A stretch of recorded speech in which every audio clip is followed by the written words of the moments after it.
So we're processing our wines currently at the Copan Custom Crush facility in Santa Rosa. Weather dependent, most often we pick at night. The only importance is to pick when it's cool. So if it's cold and foggy, we'll start picking at 6 o'clock in the morning.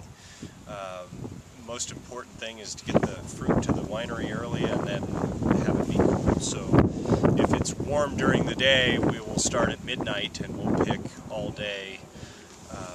Once the fruit gets to the winery, we really don't put a sorting team on the fruit.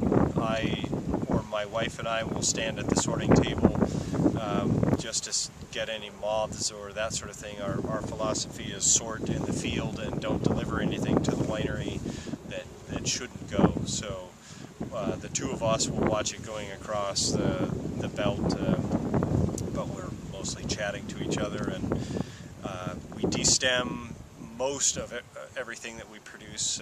We're playing around with very small percentages of whole cluster in our fermentations.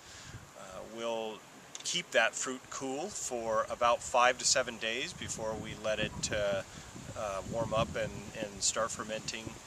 At this point, we've been lucky to maintain an all-native yeast fermentation. We're adding minor sulfur prior to fermentation, but able to do native yeast, so very small quantities of sulfur. Total maceration period for fermentation is about 14 to 18 days, depending on the fermentation lot.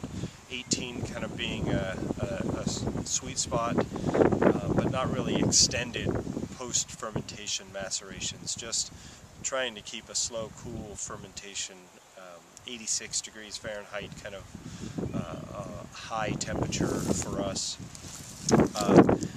After the wine's finished fermenting, we drain the tank, free run, and we'll put all of that into a separate tank. And then we take the pumice, we put that in the press, and we keep all of that wine separate. So we'll go into barrel with the press wine separate from the free run juice. Historically, we have sold off every barrel of press wine because it has not enhanced. Sometimes you may find a vintage where the press wine actually enhances and we'll use some press wine, but we taste the blend, with barrel by barrel and try adding stuff in. If it doesn't, then it's sold off. So we average about 50 cases to a ton on yield. 65 cases is what we average as far as total juice, but our production for our labels averages 50 cases to a ton.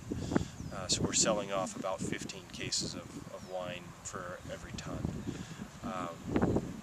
We are going into about 33% new oak with our Russian River Cuvée, and about 40 to 50% new oak with our single vineyard wines, and then removing some barrels halfway through or a couple months into the barrel aging process. All native malolactic or secondary fermentations in barrel, usually not finishing until about February, which is when our first additions of sulfur to the finished wine are added. We bottle in January, so we're about 14 months with our oak program. My favorite Cooper is Sarug, 36-month air-dried staves with the extra tight grain and elegant, light elegant toast. My second favorite Cooper is Hermitage. We use what's called a zebra barrel, so it's 3 different forests all in one barrel, and then we also use a small amount of Ramon. So winemaking technique basically is stay out of the wine's way, be the guide to the wine, and really deliver fruit to the winery that doesn't need modification or alterations when it arrives. So we try to do whatever work we can in the vineyards. You'll notice on our bottlings we say grower produced, and to us that really means that we get to grow great wine and then assist it through the the winemaking process, but really I'm a vigneron. I spend my time here. I enjoy being here, and I think I can make a lot more natural product that is representative of Pinot Noir as a varietal by spending my time in the vineyard. So 85% here, 15% in the winery.